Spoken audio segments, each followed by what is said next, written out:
All right, let's continue now. A 5-year-old patient is brought to the physician's office with the chief complaint of limp. The patient on physical exam has a low-grade fever, has had URI symptoms, hepatosplenomegaly, and petechia. So when you read this question, we talked about limp earlier. And as you're reading this question, we said, okay, 5 years old, so what could the child have as causing the limp? Could be leg perthes, could be osteo, toxic synovitis, things like that, right? Acute trauma. But on exam, does osteomyelitis give you hepatosplenomegaly? Do any of these things give hepatosplenomegaly or petechia? No. So now you're thinking of leukemia. Okay, that has to come to the top of your list because, yes, he has limping and maybe a joint pain, but you've got other systemic signs, and that's a giveaway. Leukemia is the most common childhood cancer, and acute lymphoblastic leukemia is the most common of the leukemias in children. It's going to be characterized by lymphoblasts in the bone marrow and in your peripheral smear. By the word acute lymphoblastic or acute lymphocytic leukemia, it means the symptoms haven't been around for very long. So usually they present with maybe 3 or 4 week history of symptoms. The peak incidence is about 3 to 4 years of age, and it's more prevalent in white children. Now, there are some syndromes or other conditions that predispose you to leukemias, such as Down syndrome, ataxia-telangiectasia, and von Recklinghausen's, sideroblastic anemias. If you are a twin of someone who has ALL, you're at higher risk of having ALL. And sometimes when we treat one malignancy, that sets you up for a second malignancy because sometimes radiation or chemotherapy can set you up. So, for example, radiation therapy for Hodgkin's can set you up for a secondary malignancy. Patients usually will have complained, or the parents will tell you, of a nonspecific viral illness, and then they start having the symptoms. The symptoms include anorexia, irritability, and lethargy. Some of these symptoms are related to anemia. Now, we talked about anemia. We said that they can have irritability and things like that, and it could just be a straight anemia. But some patients with ALL, they'll start having the anemia, and they'll have some of the same signs and symptoms. The bone marrow failure leads to pallor, bleeding, and fever. Remember that slide I showed you with the... can we have that on? The slide that I showed you with the ITP slide, I said could just as well have been leukemia because once they get the thrombocytopenia, they'll have lots of petechia. Okay? This, on physical exam, not really a lymph node, that's a leukemic infiltrate. So sometimes you can actually see leukemic infiltrates. This patient is not abused. Okay? This is because of the thrombocytopenia, and these are subconjunctival hemorrhages. And this is also a hemorrhage. It's not an abused child. It's a child with leukemia. And you start having some of these signs secondary to the bone marrow failure. They may have lymphadenopathies. They may have hepatosplenomegaly. And remember that up to 1/4 will complain of bone pains. And those are the things that you'll find on physical exam. The first test, you have a patient that comes in with this petechia, pale, fussy. The first test you're going to get is a CBC. The CBC may show a white count that is low, normal, or elevated. Okay. But the peripheral smear will show blasts. The CBC may also show anemia and thrombocytopenia. You can show any three or all three. So you may have a very low white count or a somewhat normal or really high white count. But the important thing is going to be your smear with the blasts. The best test to diagnose ALL is a bone marrow aspirate and biopsy. Okay? So the first test will be a CBC. The best test for diagnosis is a bone marrow aspiration. Okay. The bone marrow will show lymphoblasts. An X-ray should be obtained because you can look for mediastinal mass. And you should always do a lumbar puncture and check the CSF, because the CNS is a common place for the leukemia to go.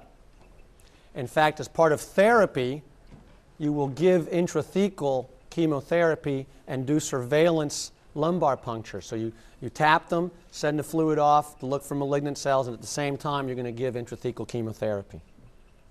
There's not a real staging for leukemia because by definition it's already spread. It's in the bloodstream. It's going all over. So you don't have it like you do for solid tumors.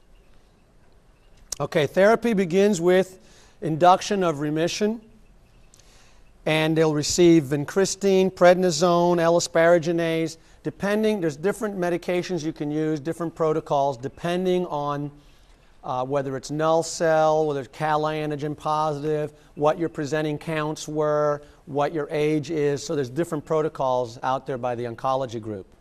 So what you need to know is that the therapy will include chemotherapy.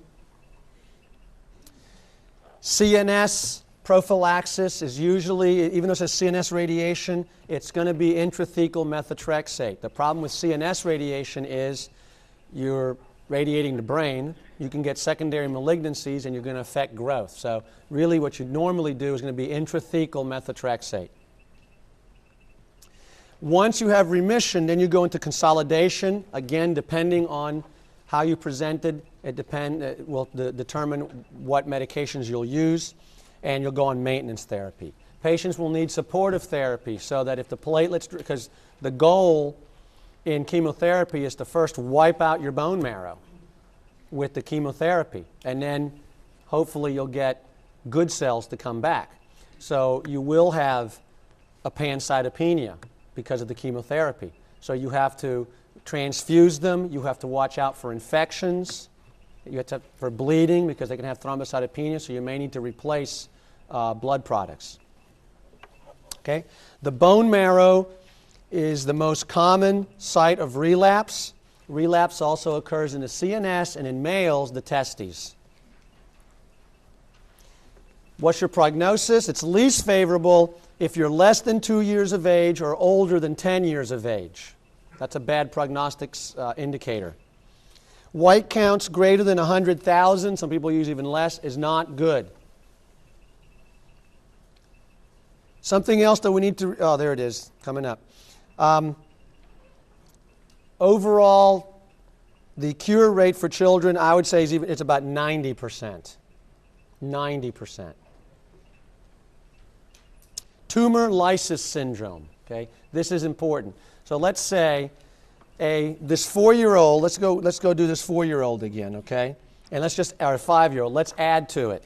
The CBC shows a white blood cell count of 75,000 with 96% blasts. Bone marrow aspiration confirms your diagnosis of ALL. Okay. Now you have to worry about, or they may ask something related to tumor lysis syndrome. And tumor lysis syndrome occurs not only in ALL, but any big mass that you're going to treat. What's happening, particularly in ALL, is you're producing a lot of the cells, and a lot of cells are dying off. So where tumor lysis syndrome can occur before you start chemotherapy, or certainly when you start chemotherapy, because once you start blasting them with the chemotherapy, you start killing a lot of cells. If your white count's 75,000 in this case, that's a lot of cells. So they release a lot of bad things. And so tumor lysis syndrome can cause renal problems, acid-base imbalances, okay, uric acid problems. So with tumor lysis syndrome, you need to be careful because of all this dead tissue coming out, basically, and so you need to treat for that. So tumor lysis syndrome can occur with initiation of chemotherapy. Hyperuricemia can occur. And so you need to hydrate the patient and alkalinize the urine. That's how you treat tumor lysis. Okay? You can also give allopurinol to help so that you don't produce as much uric acid. Hyperkalemia can develop. So you have to follow their electrolytes. And so can hyperphosphatemia, which can cause hypocalcemia. So you need to watch out for those things when you start chemotherapy because you're going to have a huge turnover of cells. Your differential includes aplastic anemia, mono, which can present with fatigue, some pallor, anorexia, and can give you some atypical lymphocytes. Rheumatoid arthritis with its joint pain, fever, and anemia. Other malignant tumors can cause pancytopenia and should be considered in your diagnosed differential. And again, remember, do a bone marrow. Now, it says pertussis there, and that's because you have the high white count with high lymphocyte counts. That's why pertussis is part of your differential, but you have a completely different history for pertussis. Okay. A 16-year-old boy presents with complaints of weight loss, fever, and night sweats. On physical exam, he's noted to have a non-tender cervical lymph node that is 4 by 5 centimeters. That's big. Okay, so lymphomas. We're going to divide them into Hodgkin's and non-Hodgkin's. Hodgkin's is a lymphoma that is responsible for 5% of cancers in children and adolescents. And Hodgkin's is usually, they have what we call a bimodal peak. You will have a peak age, for example, from like about 15 years to about 30 years of age, and then another one at 50 and up is when you have another peak incidence as far as Hodgkin's lymphomas. And you're going to find it in older children and adolescents. You may have a pre-existing immunodeficiency to set you up for it, although the majority of cases just shows up. There may be a relationship with Epstein-Barr virus. Remember the Reed-Sternberg cell. That's the histologic feature of Hodgkin's. And there are 4 types, histologic characteristics. One is called lymphocyte predominant, nodular sclerosing, mixed, and lymphocytic depleted. Okay? The lymphocyte predominant had the best prognosis, and the lymphocyte depleted had the worst prognosis, but treatment has really helped Hodgkin's overall. Look for a localized adenopathy. Now, yesterday when we were talking about cervical lymphadenopathies, we said that in children, generally that means an infectious cause. But if it persists and they're not getting better, you should think of Hodgkin's. That's what you have here. This is Hodgkin's in the spleen. Okay? And this is Hodgkin's in one lymph node. Okay? The lymph node is the most common presenting symptom. You may have a mediastinal mass, so every patient needs a chest x-ray. And the presentation varies with the extent of the disease. The classic is going to be the night sweats and fevers and the weight loss. On physical, firm, non-tender. Non-tender is an important word. Non-tender. And large cervical or supraclavicular. Now, we always palpate cervical lymph nodes in children. But if you're palpating supraclavicular or axillary nodes in children, you should be very concerned, unless there's like a history of cat scratch for the axillary one. Okay? Supraclavicular lymph nodes in children are bad.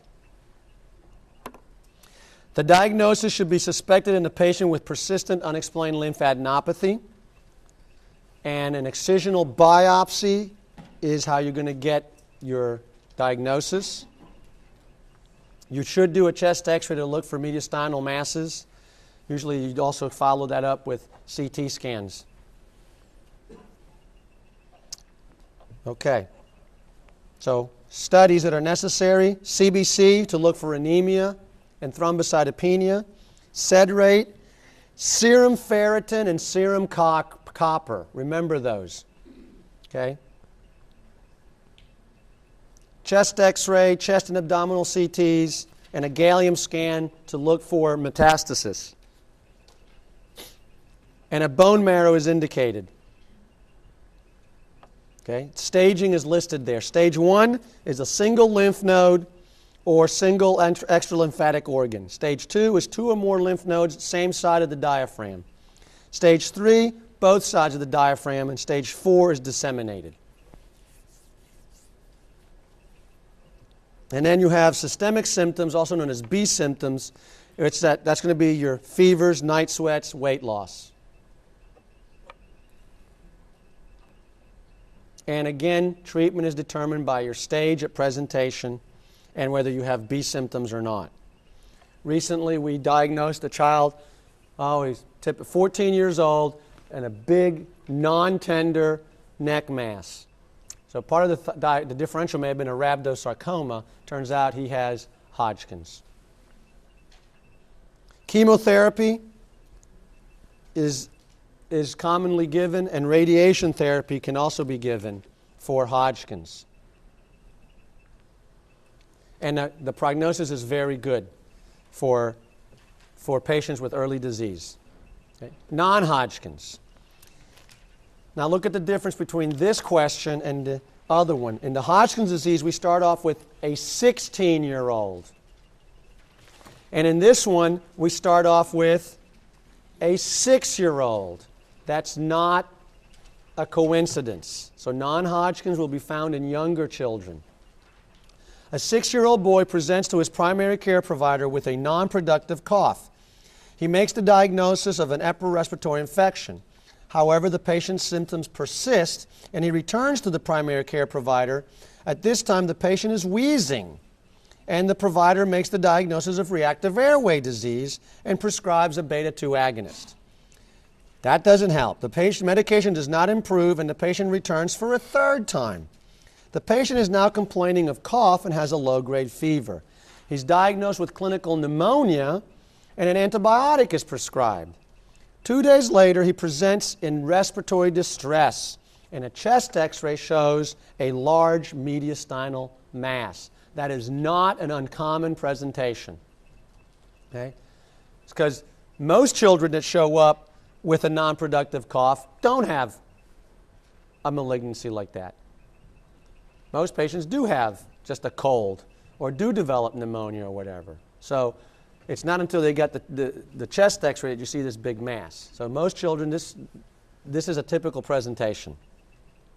Non-Hodgkin's is characterized by proliferation of immature lymphoid cells that accumulate outside the bone marrow. Okay? And non-Hodgkin's, again, will be in a younger child than compared to Hodgkin's. Okay? Again, patients with pre-existing immunodeficiencies are at higher risk. Non-Hodgkin's lymphoma in children differ from adult cases in that they are extranodal and are likely to be T-cell lymphomas, are as likely to be T-cell as B-cell.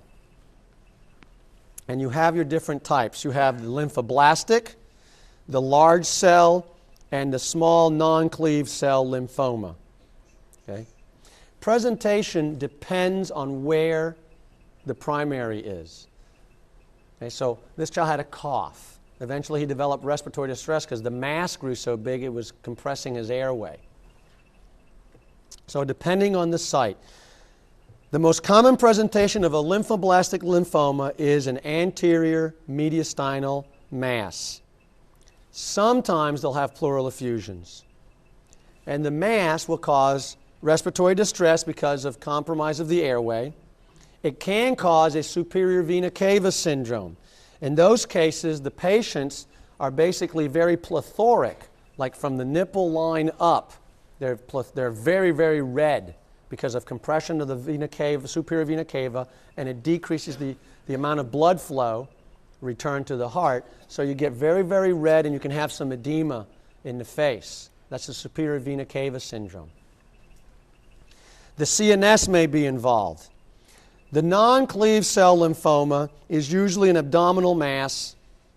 It can cause pain and ascites and urinary tract obstruction. The large cell lymphomas occur in the abdomen or the mediastinum, the skin, the bone, the soft tissue. So it depends on where they are that you'll have different symptoms. And the physical exam depends on where they are. Okay? So many times on physical exam, you don't really get a lot. It's when you say, well, you have the persistent cough, maybe you have a pneumonia, let's get a chest x-ray.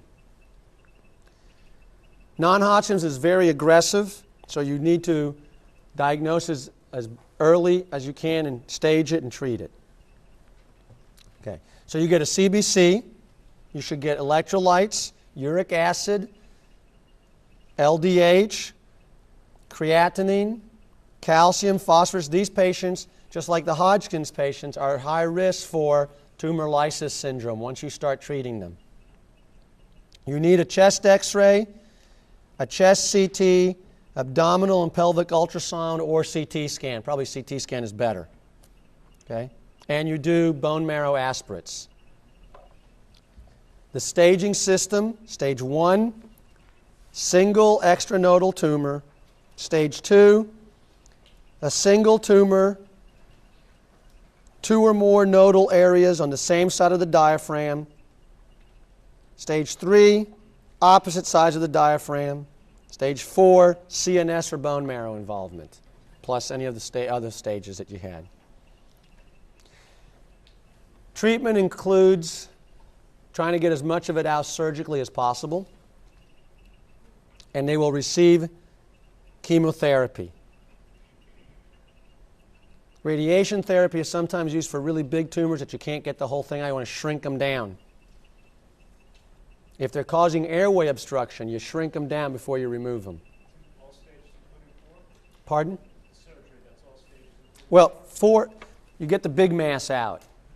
The question was surgery is indicated for all stages. Well, generally the surgery is as a debulking procedure. Okay? Particularly you get a big mediastinal mass, patient can't come off the ventilator. You got to shrink it down. Well, if you can get it, you get as much of it out as you can, and then you use radiation to shrink it down some more, too. Okay? Because generally it's because it's causing some major compromise. So it doesn't matter then what stage. You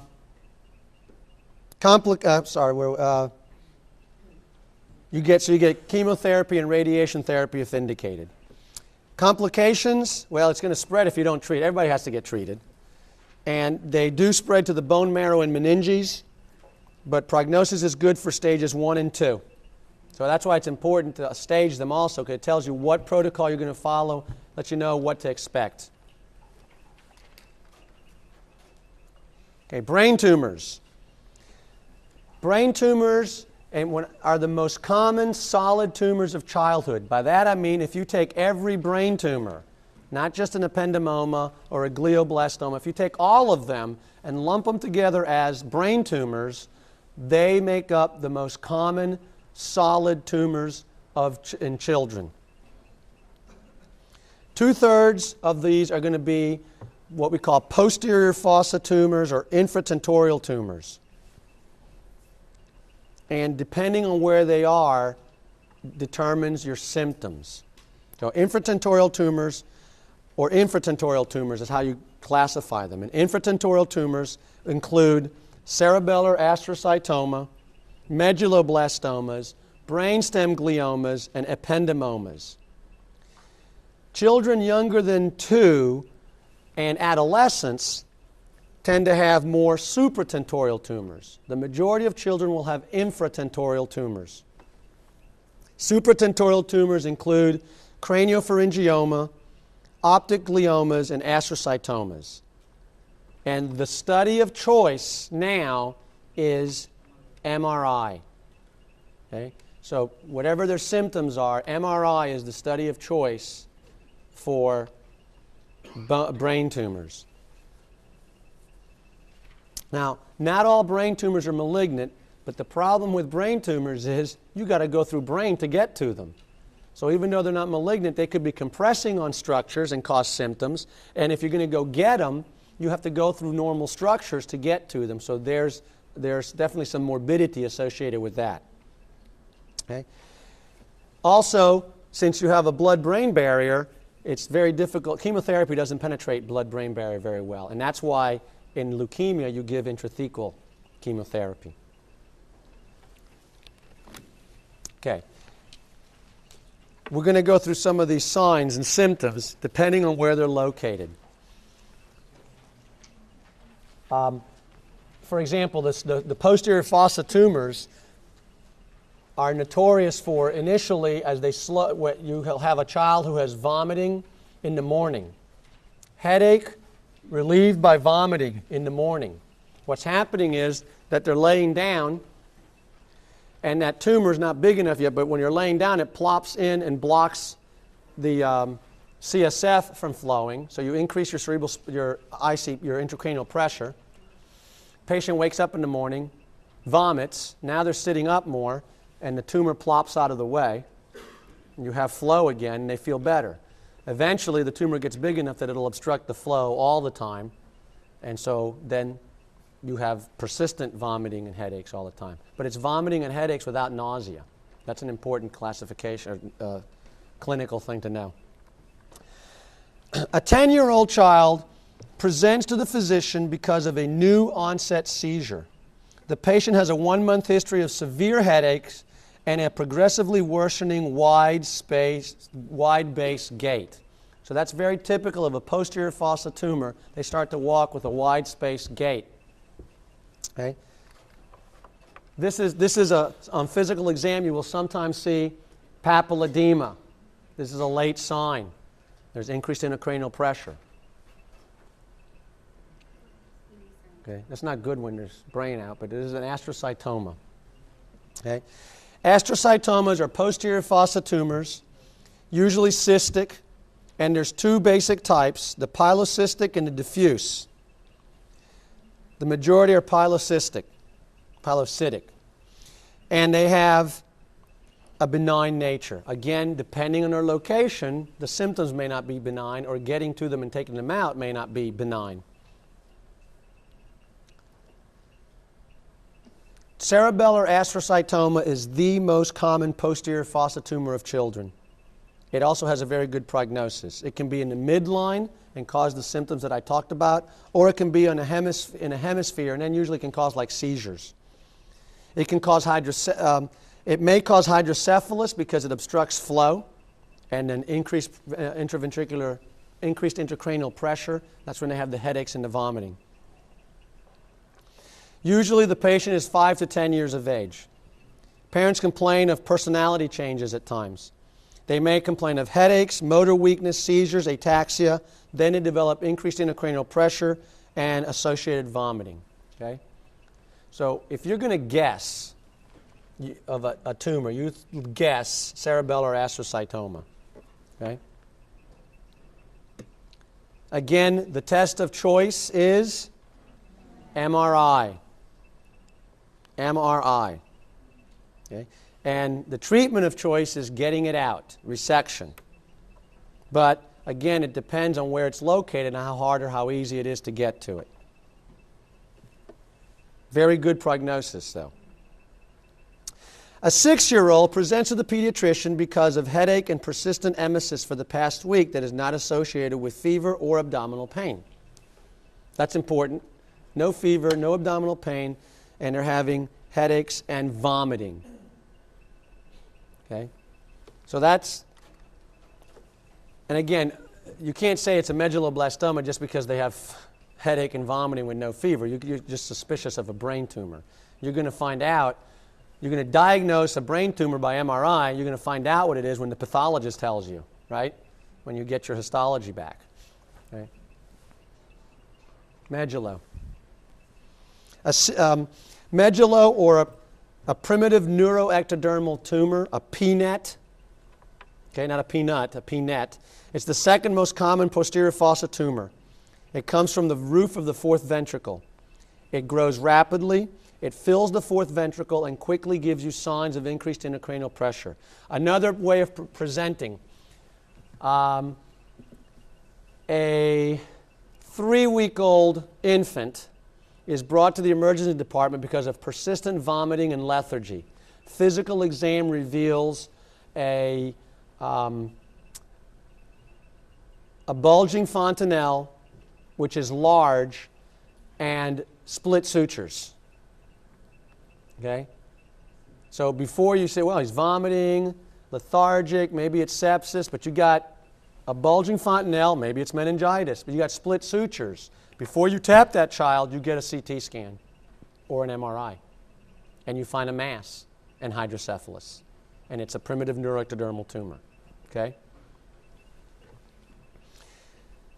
Medulloblastomas can metastasize to extracranial sites. It's most prevalent in children under 7 years of age, and it's the second most common brain tumor of childhood. And the peak incidence is 2 to 10 years of age, and more common in boys. Usually it's in the midline, so it'll cause the hydrocephalus, it'll cause the vomiting, the headache, vomiting without nausea. Okay?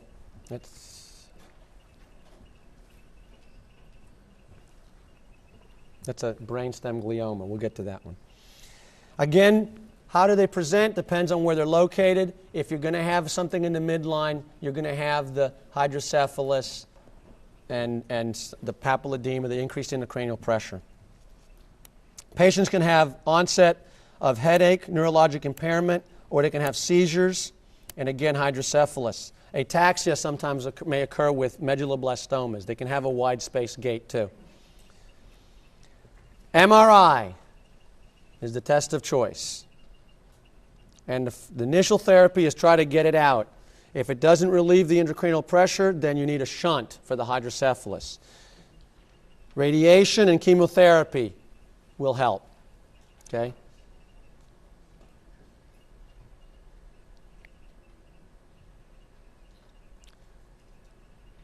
Follow-up, these patients, you need to get serial MRIs to make sure that nothing's growing back. The prognosis depends on the age at the time of presentation and whether it's disseminated or not. Less than 4 years of age carries a very poor prognosis.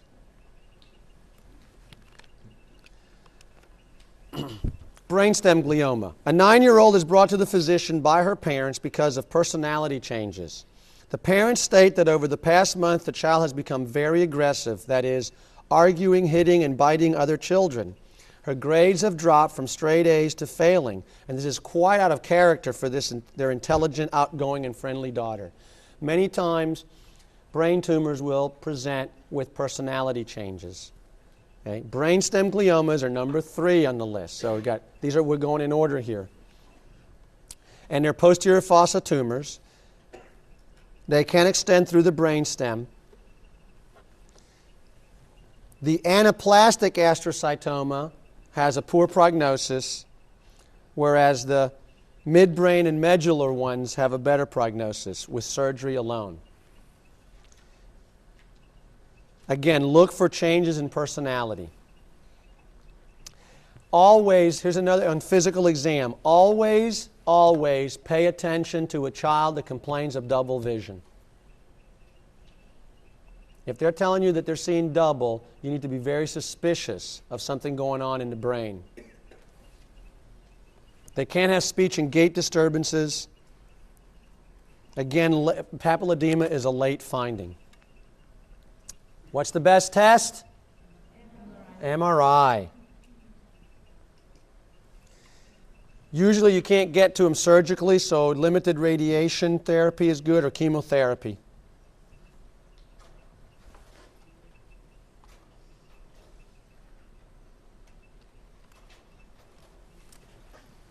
Looking for your space here for where your ependymoma is. A 5-year-old presents to the emergency center because of neck stiffness and torticollis for the last 3 days. Also has vomiting, headache, and papilledema. When we know papilledema is a late sign of increased intracranial pressure. Ependymomas can be supra or infratentorial. And the fourth ventricle is the most common location. Again, that's why it'll block flow of CSF, increased intracranial pressure, so on. So they present with obstructive hydrocephalus. So you need surgery. You rarely get the whole thing out, and then radiation, and chemo.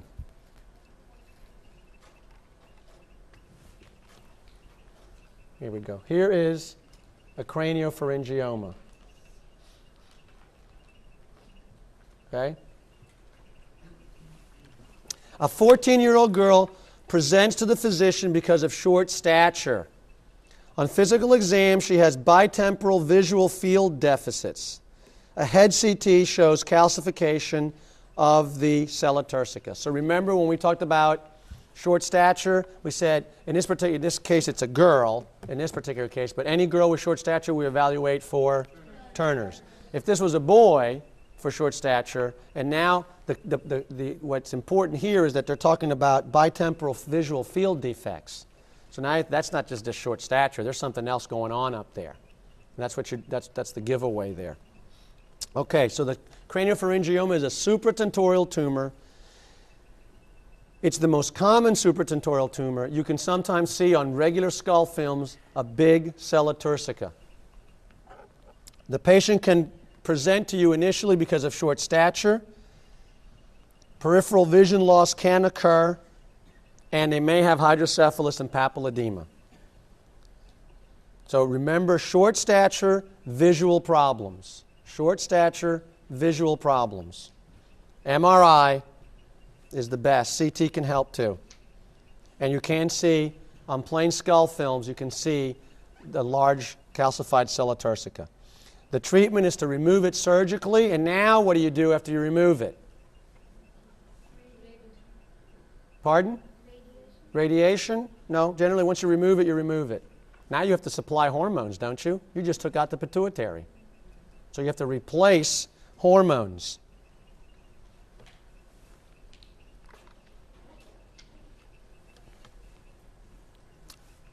This is not the next case, okay?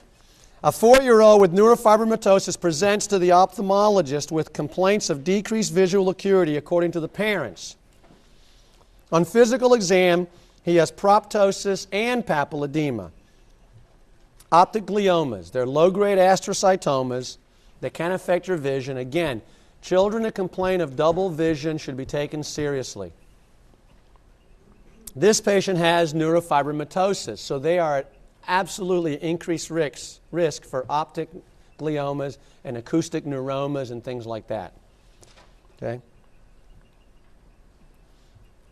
They can present with papilledema, decreased visual acuity, proptosis.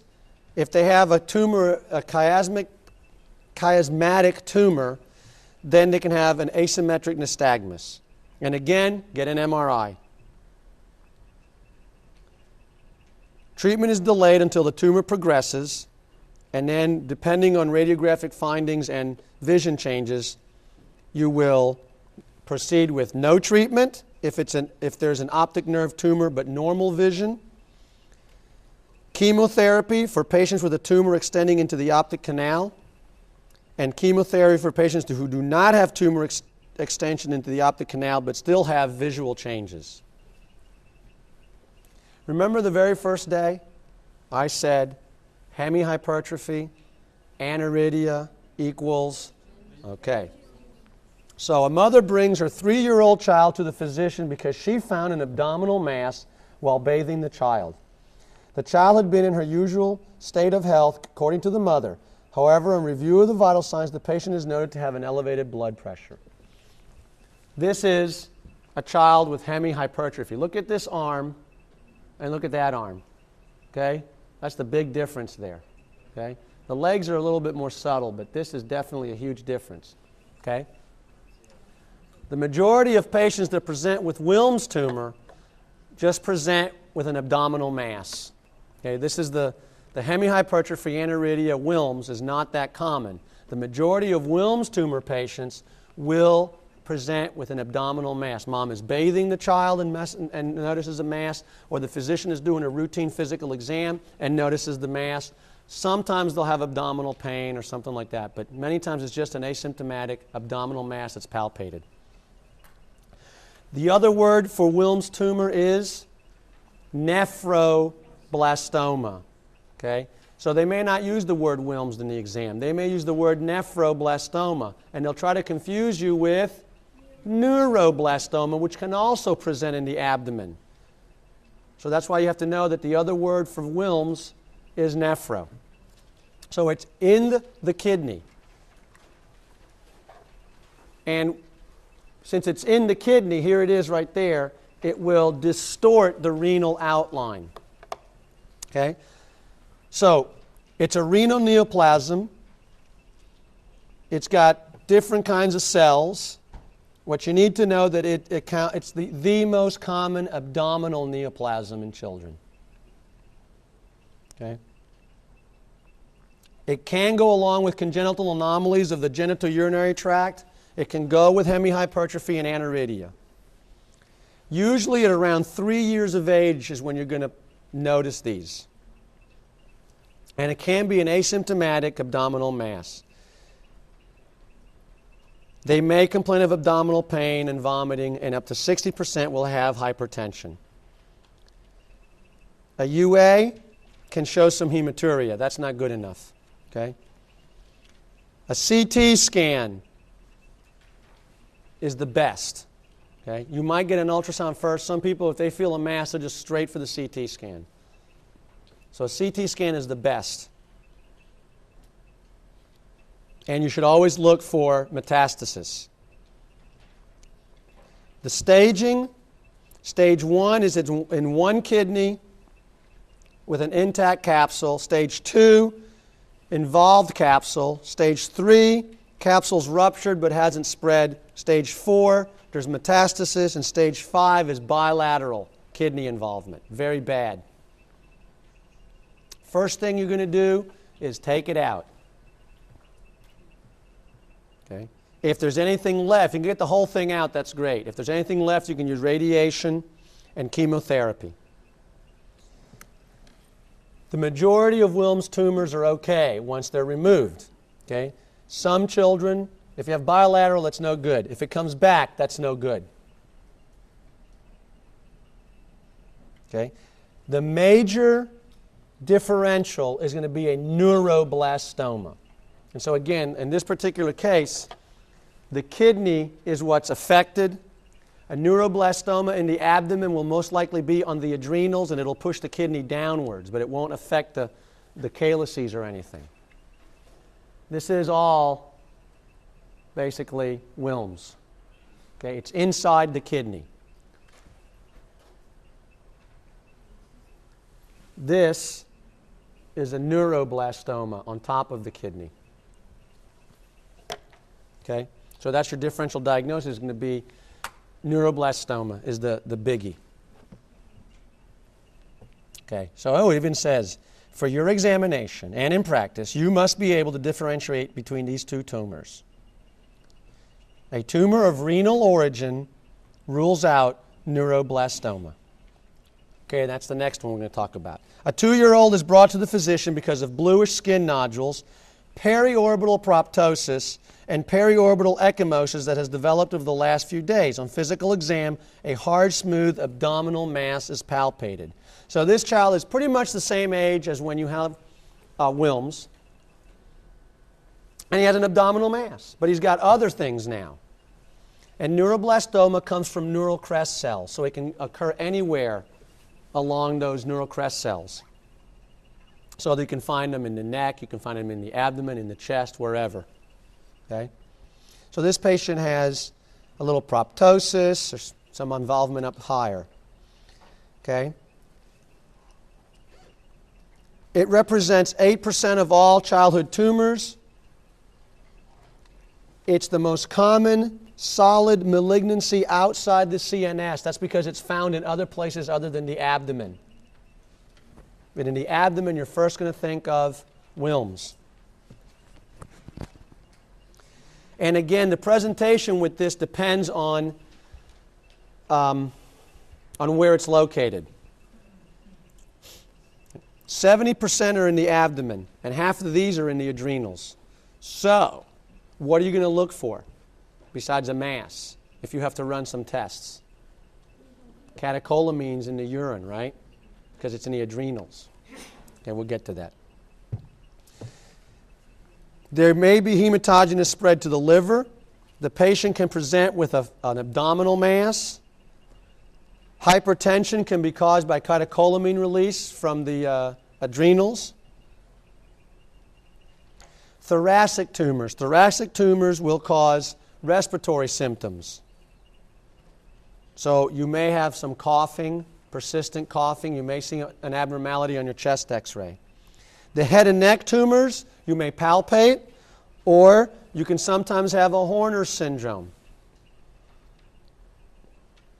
Patients can have back pain, limping, lower extremity weakness, depending on where it's located. Okay? And they can have some periorbital hemorrhaging. CT scan of the abdomen will show an extrarenal mass. You should get urinary catecholamines, vanillomandelic acid and homovanillic acid in the urine, and biopsy the tumor to find out exactly what it is. Okay? Staging is listed there. So stage 1, located at the site of origin. Tumors, stage 2 is divided into A and B.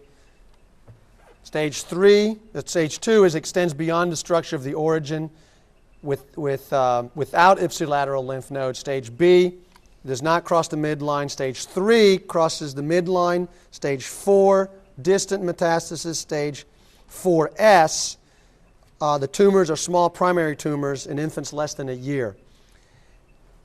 Children under a year of age, and some people think it's a completely different disease. Okay? Under 1 year of age, neuroblastomas can regress spontaneously. And some people think it's a completely different disease. So some do regress spontaneously. This child at 2 years of age, it's not going to. Okay, the treatment is going to be stage 1 and 2, take it out. They need chemotherapy.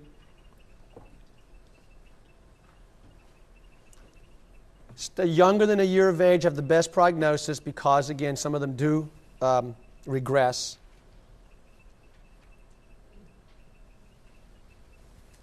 And they metastasize to the bone and brain. For the exam, you're probably going to be having to deal with an abdominal neuroblastoma because they're going to try to confuse you with nephroblastoma. Okay? So remember your urinary catecholamines. Remember with your CT scan, intrarenal, by definition, is going to be a Wilms. If it's outside of the kidney, you should be thinking nephroblastoma in the abdomen. And that's probably where it's going to show up on the exam. Rhabdo. A mother brings her 3-year-old daughter to the physician for evaluation because the young girl has grapes growing out of her vagina. Okay? Rhabdo is the most common soft tissue sarcoma in children. And it's a round cell tumor, seems to come from the same striated muscle, and there's different subtypes. You're not going to have to know the subtypes, embryonal, botryoid. This is a botryoid tumor. You're not going to be having to know that. This is a botryoid tumor. That's why this is the grape-like cluster. In this particular case, it's from the vagina. Okay? The most common presenting sign is a mass. And depending on where the mass is where you're going to find symptoms. So if it's in the nose, it may have congestion, they may have mouth breathing, they may have epistaxis. I remember a child that had it in the mouth, and the mom said, he keeps chewing on the inside of his mouth, and I looked in there, and oh my God, that's why I brought him in. And he was chewing on the tumor. He just felt it there, kind of like when you go to the dentist and they tell you, they numb you up and say, don't chew it. And you sit there and you go like that. That's what he was doing, and it was there. Luckily for him, it was localized to there. So depending on where it's located, you'll have symptoms. So the face or cheek can cause paralysis, swelling, or pain. If it's on the trunk, it can look like it's a hematoma. If it's in the genitourinary tract, they can have hematuria or obstruction to urine. In females, they can have this botryoid tumor. So depending on where it's located, okay? And the diagnostic tests depend on the location also. Head and neck rhabdomyosarcomas, you need to CT the neck and the head. If they're abdominal or pelvic tumors, you should CT the abdomen. Bladder tumors, a cystogram can help. Okay? And you should have bone marrows done on these patients so you can get see if there's anything in the bone marrow to see the extent of disease. Treatment is hopefully removing it. They're very hard to remove at times. To remove completely is what I mean. Chemotherapy and radiation may be required. Okay? Complete tumor excision is great, and then you can give them some chemo. Most patients, you can't get the whole thing out, and it's not such a good prognosis then. Okay? The differential, you should differentiate it from other round cell tumors such as neuro, non-Hodgkin's, and Ewing's, and that's how you're going to tell from the histology when you take out the mass. Okay? All right. I think that's the last of the tumors.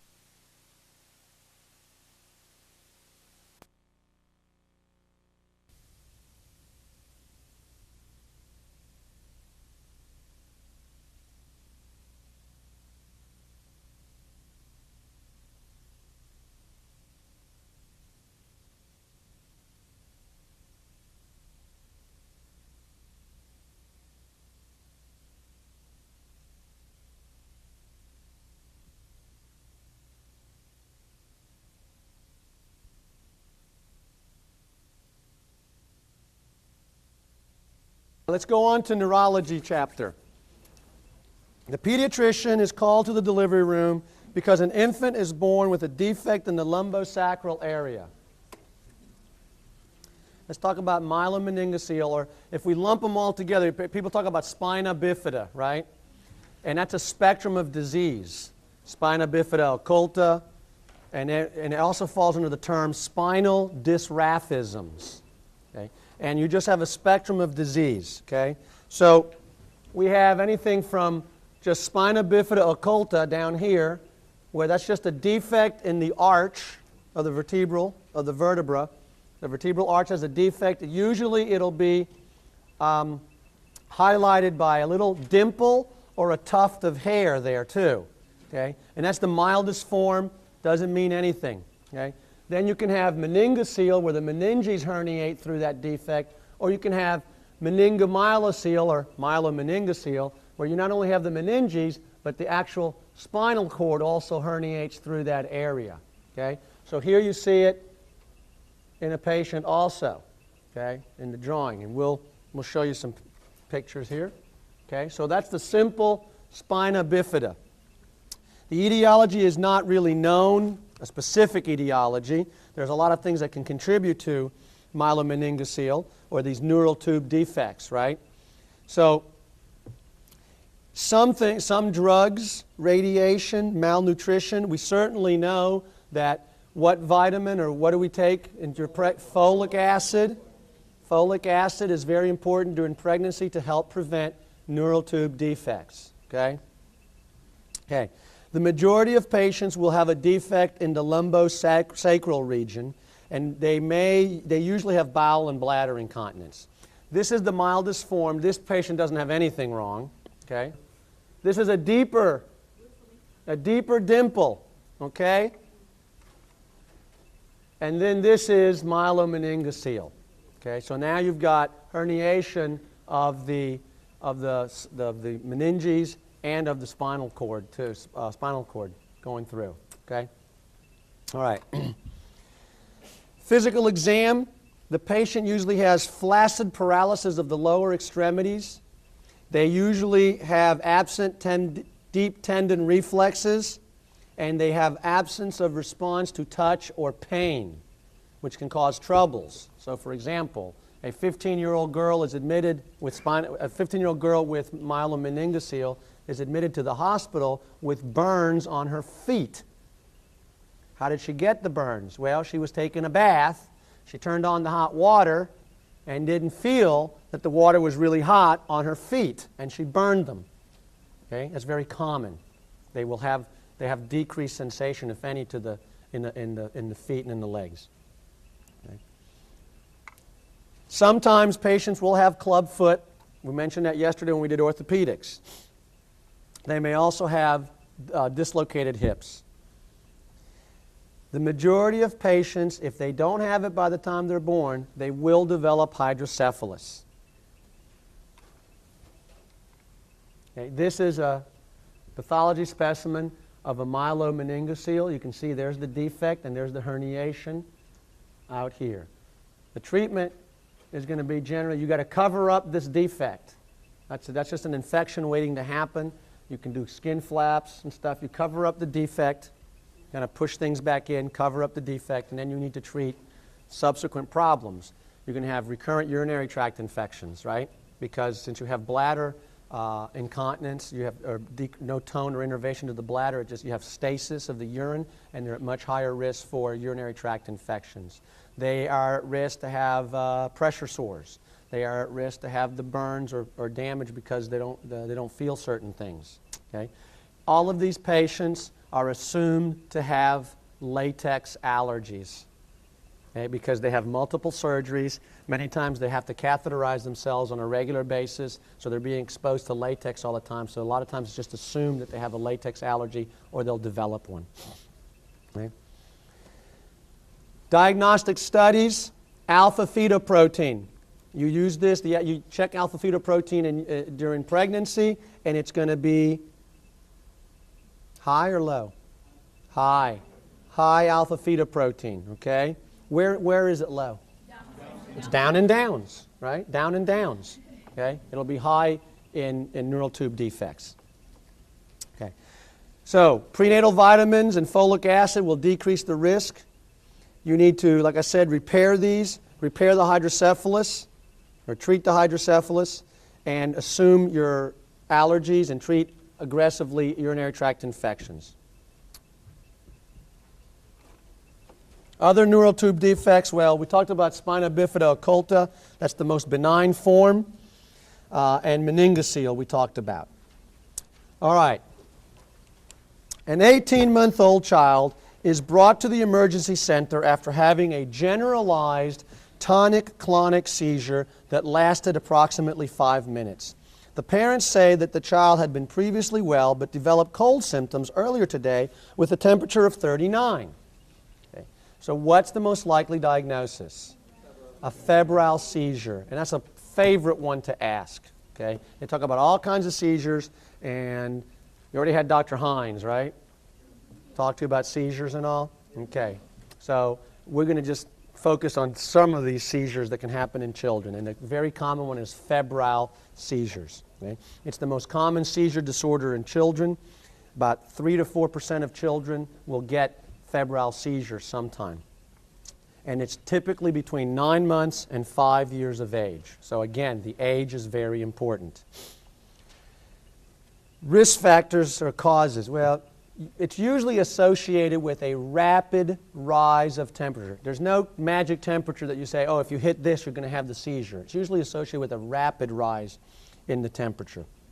Some patients will develop multiple recurrent seizures, and then the risk of developing epilepsy in those patients is 9% if the following exist: a family history of seizures, a family history of febrile seizures, a family history of seizures, an initial febrile seizure less than 9 months of age, or a prolonged or what we call atypical febrile seizure, or an abnormal neurologic exam afterwards, then you have a much higher chance of developing epilepsy. Otherwise, a child that develops a febrile seizure has about a 1% chance of developing a seizure disorder. So 1% chance of developing a true seizure disorder after having had a febrile seizure, 9% chance if you had those factors we just mentioned. Okay? Remember again, rapid rise of temperature. It is a generalized tonic-clonic seizure, usually lasting 10 to 15 minutes, 9 months to 5 years of age. Anything outside of that realm is classified as an atypical febrile seizure. So if they have multiple febrile seizures that day, it's an atypical febrile seizure. If it lasts more than 15, 20 minutes, it's an atypical febrile seizure. If you're less than 9 months of age, it's an atypical febrile seizure. All right? So that's the definition. With typical febrile seizures, you do not need to do an EEG. Okay? If you get a history like this, you just make sure that you don't find a focus, make sure that the child is okay, and send them on their way. And you treat them with antipyretics. If they have any, you treat otitis if that's what they have or whatever. But you don't have to get an EEG. Okay? If you think that this child may have a meningitis, then you work them up. You get a CT, a LP, blood cultures, whatever. The treatment is going to be antipyretics. You don't put them on anticonvulsants because most of the time they're afebrile, and that's what's causing the seizure is the fever. Okay? If the seizure is prolonged, then you may treat with an anticonvulsant such as lorazepam or diazepam. Okay? But you don't need ongoing medication to treat febrile seizures. You don't need ongoing anticonvulsants. They may have recurrent febrile seizures. Like 3 months from now, they get another cold, they get a fever, they may have another seizure. Generally, as they get older, they outgrow this and they don't have them anymore. So that's very nice to have. Well, we'll get to those in a minute. Okay. Some of the generalized seizures. Infantile spasms. A 6-month-old infant is noted to have brief symmetric contractions more than 100 times a day of the head, neck, and extremities onto the trunk. Many times these seizures look like the Moro response or the startle response. So it's a baby that will be doing this and again and again and again all day long. Hundreds of them. Okay? Those are known as infantile spasms. So there are brief symmetric contractions of the neck, trunk, and extremities, usually beginning around 4 to 8 months of age. Don't really know what causes. It may have to do with corticotropin-releasing hormone. Okay? And they usually occur during sleep or on initial arousal, but they can occur all day long. There's 3 major types. We have flexor spasms, extensor spasms, and mixed. The characteristic EEG, okay, that is important because they're not going to show you an EEG. They're not going to have you read an EEG, but they may describe the EEG, and then that makes you start thinking of a certain type of seizure. So look for the word hypsarrhythmia. The typical EEG is hypsarrhythmia, stands for high and lofty waves, but infantile spasms equals hypsarrhythmia on EEG. The treatment will be adrenocorticotropic hormone or ACTH initially, and then you switch over to prednisone.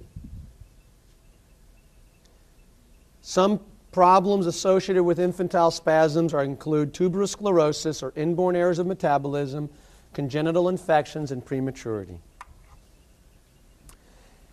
An 8-year-old child is referred to the pediatrician by the school nurse with reports of spacing out in class.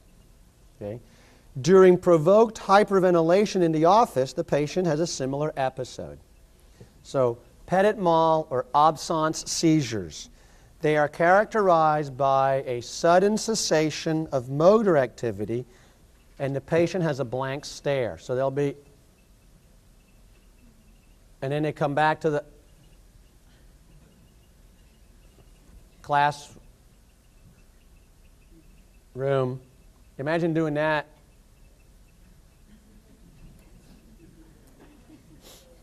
All day long. You miss half the class. So they sometimes, the teachers will notice that. I know you guys have been having some of those the last few days. I know, but see, we're going to get to the age range here, and you don't fall in the age range. Sorry. Okay? So if you're younger, and I know you all think you're young, you're all young to me, but if you're in school and you're doing this, you're missing half the class. So the teacher will see that Billy or Mary is like spacing out a lot, and it will affect their schoolwork. Okay? So, sudden cessation of motor activity associated with the blank stare. And see, these seizures are uncommon before the age of 5, and you don't have them when you're 26, 27. Okay? So I know you guys are not having petit mal. Okay. So they're very uncommon under age of 5.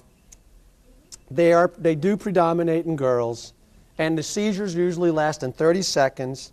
They don't experience an aura. There's no postictal state. They just kind of start blinking again and like pick up where they left off, but you missed half the class throughout the day. So there's sudden cessation of motor activity or speech, blank facial expression, and sometimes flickering of the eyelids. Basically, they do space out. And you can kind of provoke these studies with either hyperventilation or photic stimulation. With that flashing light, sometimes they'll do it. And the typical EEG is what's called 3 per second spike and wave. Now, I know they don't give you matching questions, but it'll show up like this. Again, they're not going to show you an EEG, but they will mention the EEG pattern. Okay? And the treatment is ethosuximide. The treatment of choice is ethosuximide. Okay? Other generalized seizures include your generalized tonic-clonic seizures. They can follow a partial seizure. A partial seizure can go on to become a generalized seizure, or they can just start by themselves. These are associated with auras, and usually you will be postictal for anywhere from half an hour to 2 hours after. You're going to very hard to arouse. You're really just going to basically sleep it off. Okay? Pseudo-seizures, one of my favorites. Look, I'm having a seizure. Okay? They'll talk to you through the seizure. Okay? They will talk to you through the seizure sometimes. It's more thrashing about than actual generalized tonic-clonic activity. Okay? And these really are not true seizures. Now, you can have a seizure disorder and you can then have pseudo-seizures too, or you can have pseudo-seizures without a seizure disorder. Okay? But this is more of a just thrashing about and not a real seizure. Your EEG would be absolutely normal.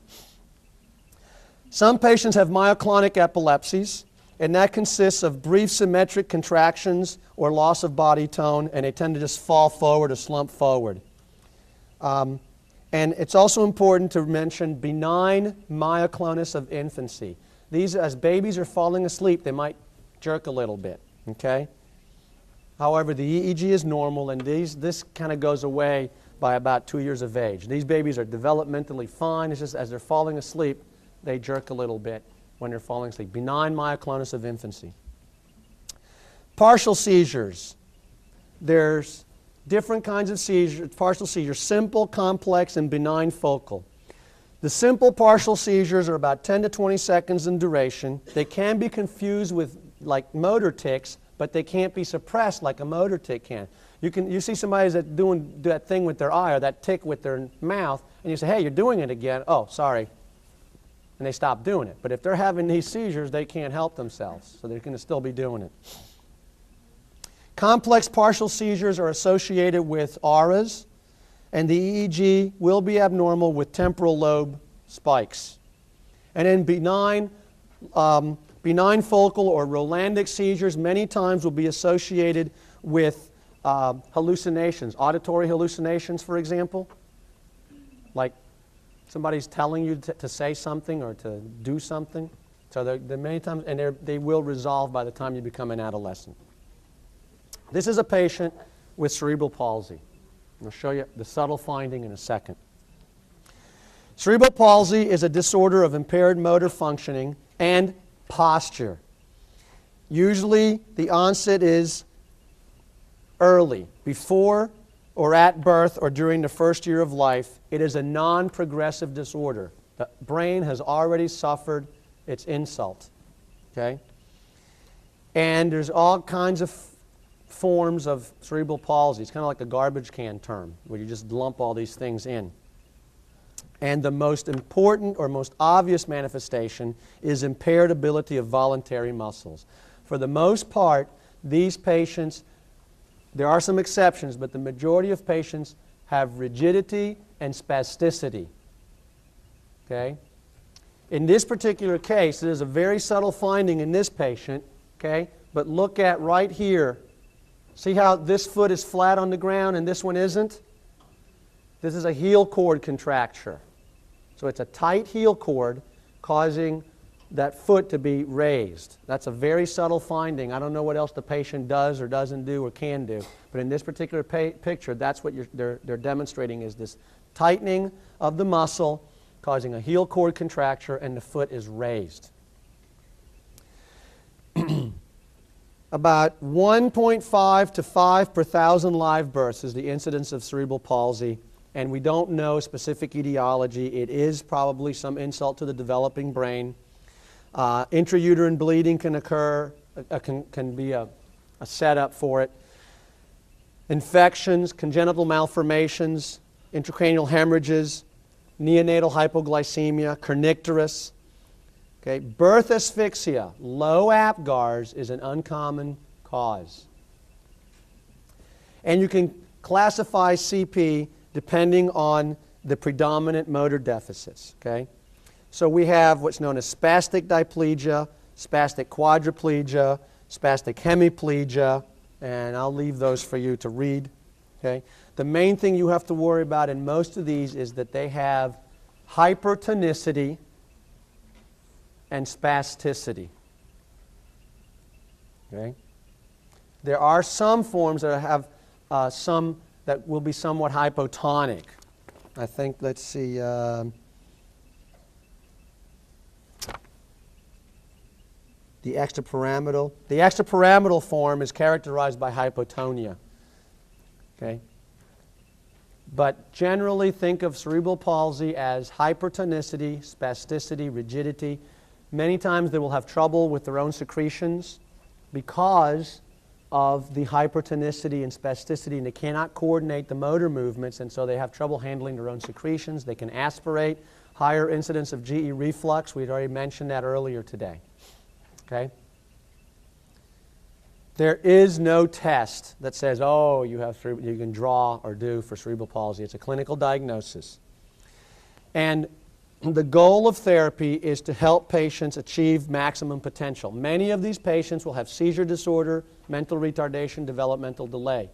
Many patients are mistakenly thought to be mentally retarded because they may have speech problems. They're in a wheelchair, they're moving around because they don't move around well because of their spasticity, and they may have speech problems because of the rigidity, and so people say, oh, he's retarded. No, he's not. There's people in college with cerebral palsy, and it's just a matter that they have a speech problem and a motor problem is not a problem up here. Although a lot of patients with cerebral palsy do have mental retardation, seizures, developmental delay.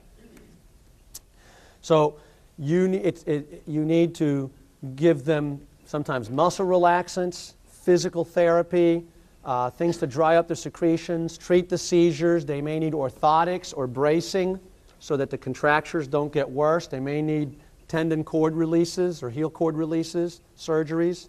If they have club foot, they need surgery for that. Okay?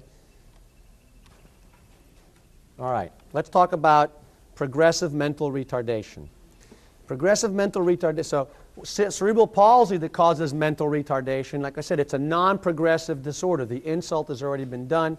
It's a non-progressive disorder. This is progressive mental retardation, which can be acquired or hereditary metabolic. Under acquired, you could have meningitis, right? And as a sequela of meningitis, you could have mental retardation. Or seizures generally don't cause mental retardation. Many forms of mental retardation are associated with seizures, but the seizures don't cause the mental retardation unless you have very frequent seizures and you're suffering hypoxia. That's different. Okay? Chronic drug overdoses, lead poisonings, vitamin deficiencies, infections, psychosocial deprivation, all of these things can contribute to acquired mental retardation. Under hereditary and metabolic, we think of degenerative diseases with focal manifestations, such as Friedreich's ataxia. Friedreich's ataxia is caused by a defect in alpha tocopherol transfer protein, and you have a deficiency of vitamin E. It's autosomal recessive, but can also be dominant, autosomal dominant, one or the other. Generally, the ataxia presents before 10 years of age. Also remember the next couple of words: explosive dysarthric speech and nystagmus. Most of these things that we're going to talk about now are really rare. And many of them are difficult to tell apart. Okay? So remember, for Friedreich's, explosive dysarthric speech and nystagmus. They have ataxia. Isn't that a coincidence? It's called Friedreich's ataxia. So they have ataxia. They will have absent deep tendon reflexes. And the lower extremities are more involved than the upper extremities. They also have a loss of vibration and position sense. They can have a high arched foot, which is known as pes cavus. They can have hammer toes or kyphoscoliosis. Remember we talked about scoliosis? We said for the most part it's idiopathic. It is associated with some syndromes or some disease entities, and this is one of them. And the diagnosis is made clinically. There is no treatment for this. They can have hypertrophic cardiomyopathy. This right here is Lesch-Nyhan disease. And this is the self-mutilation that you see with Lesch-Nyhan's disease. So they will bite at their lips or their hands, whatever. So this is Lesch-Nyhan, and this is where the child has been biting his own mouth and causing self-mutilation. Okay? It's an X-linked disorder of purine metabolism, and you accumulate uric acid. Okay? So they seem to be okay at birth, and then you start seeing a delay in motor development. And usually that's the first thing that you'll see. And again, they have self-destructive or self-mutilation behavior. They can have chorioathetosis, spasticity, and psychomotor retardation. Since it's a uric acid problem, they will have gouty arthritis, and that's the only thing you can really treat, is the gouty arthritis. You give them what? Allopurinol. Okay? So the diagnosis is made with dystonia and self-mutilation. The definitive diagnosis is analyzing for the hypoxanthine guanine phosphoribosyl transferase. Okay? Yeah, that's the enzyme that's the problem. HPRT. Okay. So the treatment is going to be allopurinol for renal complications, behavior modification, good luck, restraints. Sometimes you have to get rid of the teeth so they don't mutilate themselves, and try to reduce anxiety and stabilize their moods. Okay? Okay.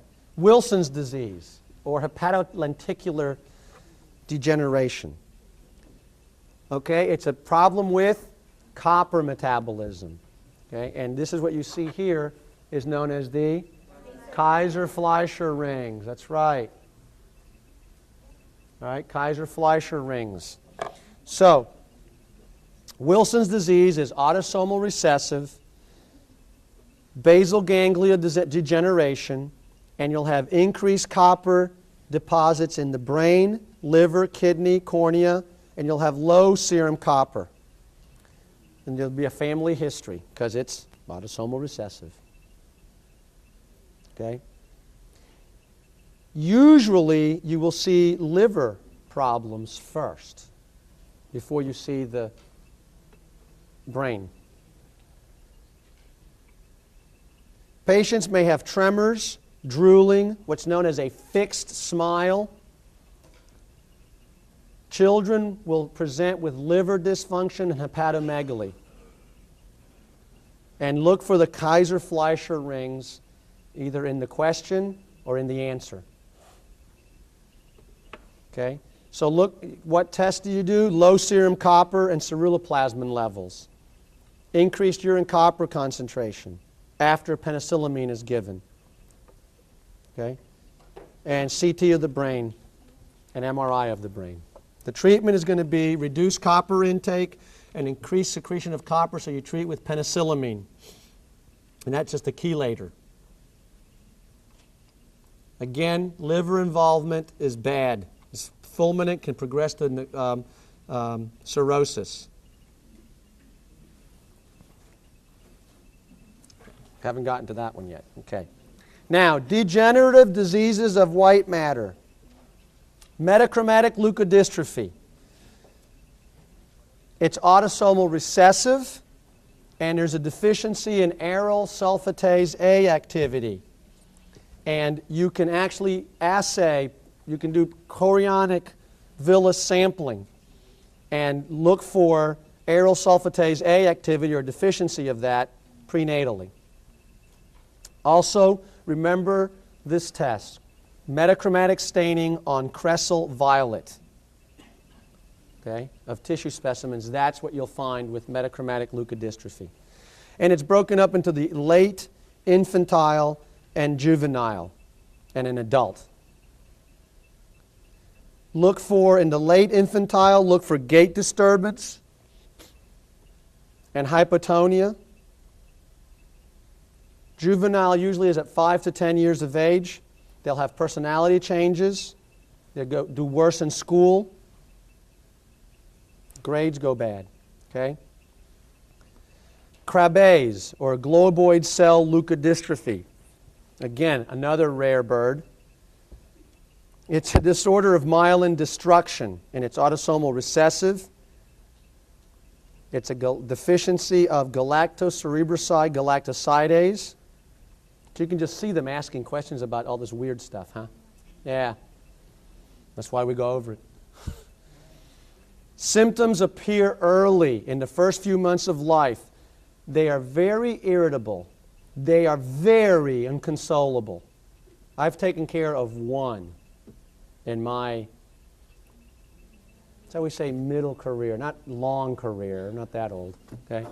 And they do that. It's just really, there are a couple of these neurologic diseases where they're very irritable and hard to console.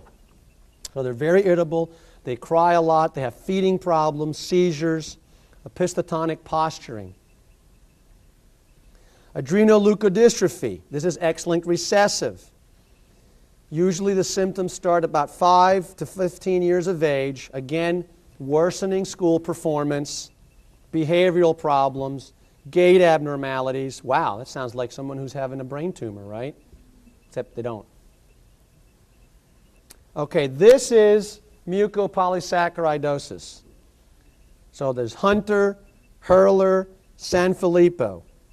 Okay, Hurler and Sanfilippo are autosomal recessive, and Hunter's is X-linked recessive, and they pretty much look alike. Okay, so look for the coarse faces, the upturned nose, the pretty generous eyebrows, the neck that's very short and kind of broad. Umbilical hernia is very common. They have visceromegaly. They tend to have big liver and or spleen. The short, stubby fingers, short stature, they pretty much look alike. Okay? They can have, oops, sorry. Okay? So again, the short, stubby fingers, and they're very broad bones, and they tend to have like a kyphoscoliosis. There you see, look at that, boom, and look, all of a sudden, see how it just goes, all right? I think I have another one. Yep. Okay. So the anteverted nares, hepatosplenomegaly, they can have cardiomyopathies, and they have mental retardation. Okay? And they pretty much look alike, Hunter, Hurler, Sanfilippo. Those are the degenerative diseases of gray matter with visceromegaly. Without visceromegaly, we have two that we need to discuss. And I have them kind of backwards. This is the cherry red macula, Tay-Sachs, say? Okay. So first we'll do, I guess, Rett, since it's here. So the pediatrician examines a 5-year-old girl with hand-wringing and autistic behavior. So Rett syndrome, we kind of talked about it when we talked about our development behavior chapter. Rett syndrome is going to be in girls. Usually the onset is about 1 year of age when they start losing milestones. And they have an acquired microcephaly. The head starts to slow down its growth. So again, growth curves, you see the head circumference starting to kind of level off and fall off the curve. Look for all this purposeful movement, hand wringing. Hand wringing is very important. They have autistic behavior, social withdrawal, okay? An acquired microcephaly. There's no real diagnostic test, although their ammonias can be high. Therapy consists of supportive care. If they have seizures, you give them anticonvulsants. They develop generalized tonic-clonic seizures. During adolescence to the third decade is when they'll die, usually from a sudden cardiac arrhythmia. Okay, this is Tay-Sachs. So it's a gangliosidosis. It's associated with cerebral degeneration secondary to lysosomal storage of a ganglioside. It's autosomal recessive. It's very common in Ashkenazi Jews where the carrier rate is 1 in 30. Okay? They're usually, again, these are beautiful babies. They're doing just great. And then at around 6 months or so, they start to slow down in reaching their milestones, and then they start to lose some of the milestones. Okay? So they begin to lag and lose developmental milestones. They develop seizures, hypotonia, and blindness, and you will see a cherry red spot in the macula. Okay? And there's really no treatment for this. Okay. A 2-month-old infant is noted to have a head circumference greater than the 95th percentile. So what? Got a big head, right? Now, a lot of children, now if he's a completely big child, that's probably normal. But what you're looking for is this child in this question, let's say that, you know, at birth he was at the 50th percentile. At 1 month he was at the 90th percentile, and now he's above the 95th, so he's just like going like that. And the rest of him isn't that big either. So that's of concern. Physical exam reveals a very large fontanelle, okay, or some wide-space sutures. Or physical exam may reveal these dilated scalp veins, okay?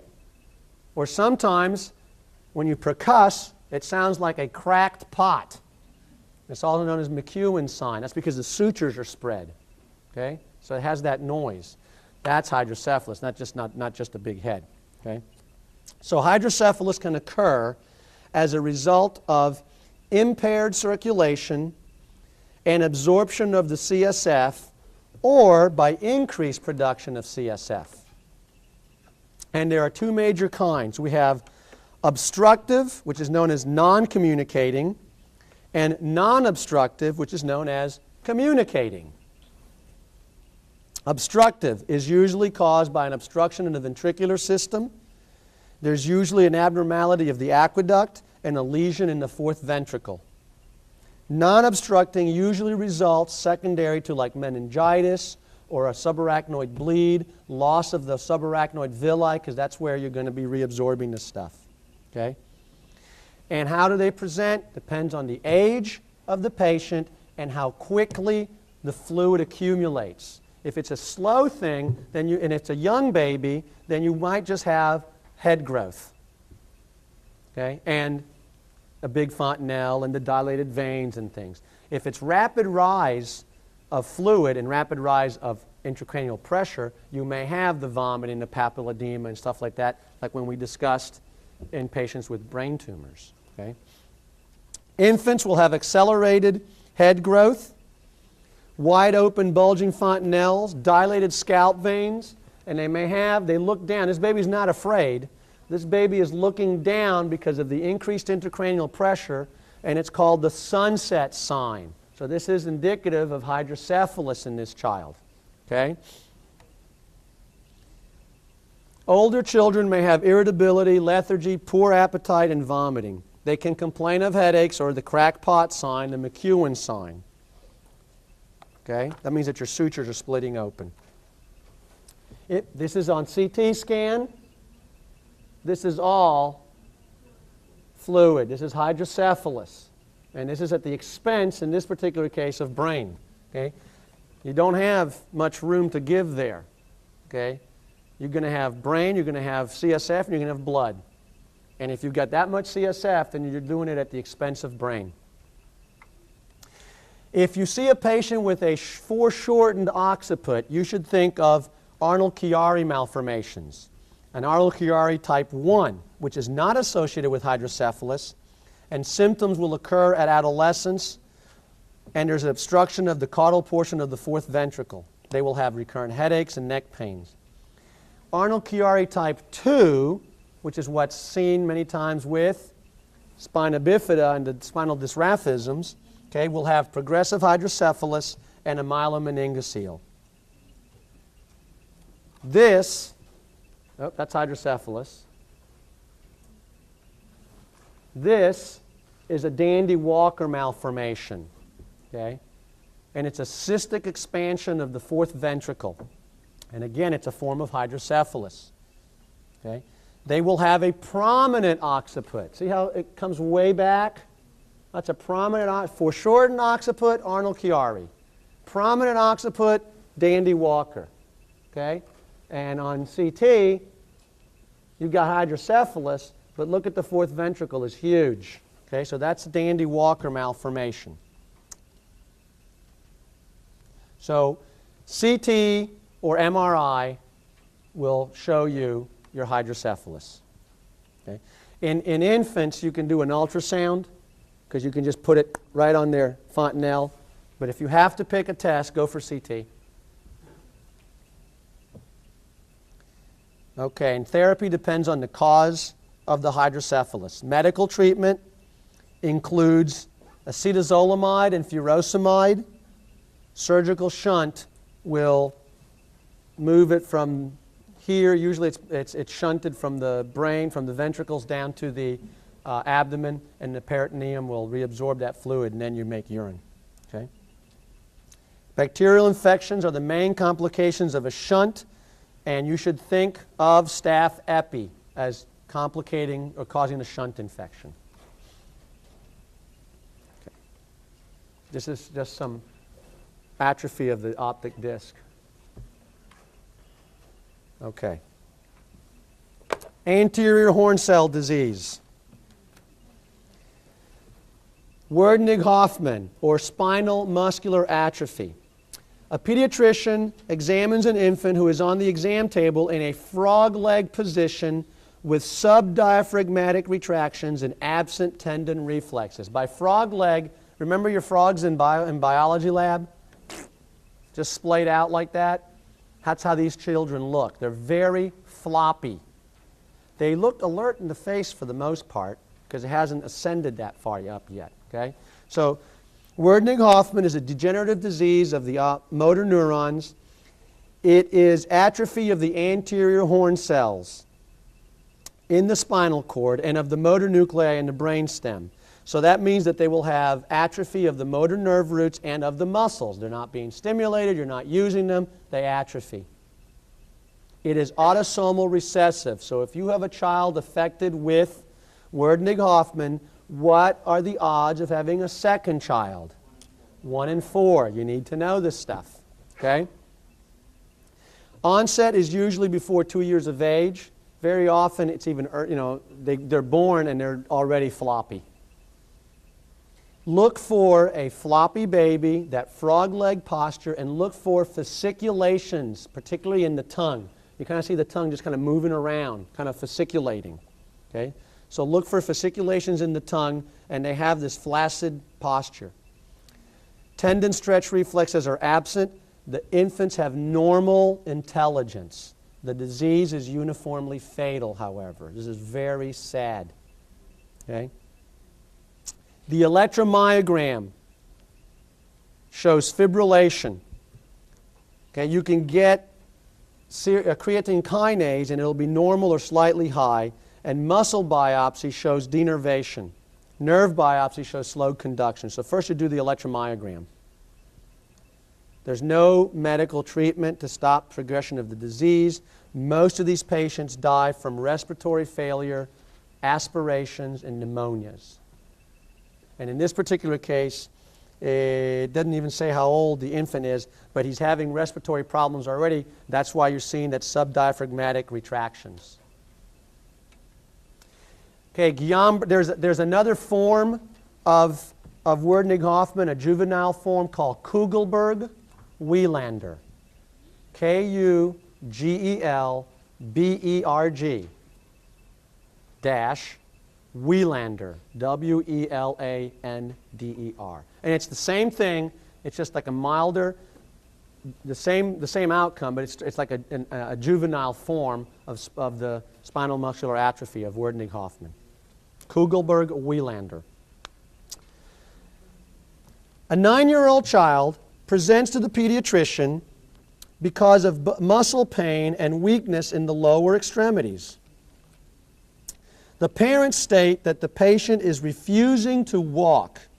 The patient was seen approximately 10 days ago with gastroenteritis. He has no other significant past medical history. Okay?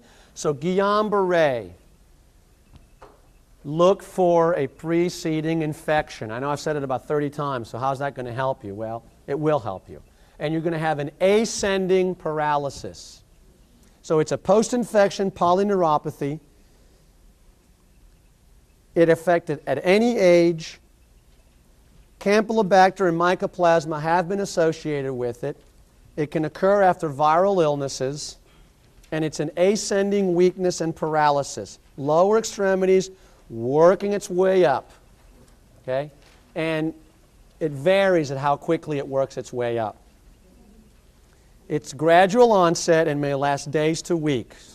It can be very fast. I remember I had a girl once, she was like 14, 15 years old, had just gotten back from camp and was complaining of being weak and tired. And the mom called that morning for an appointment.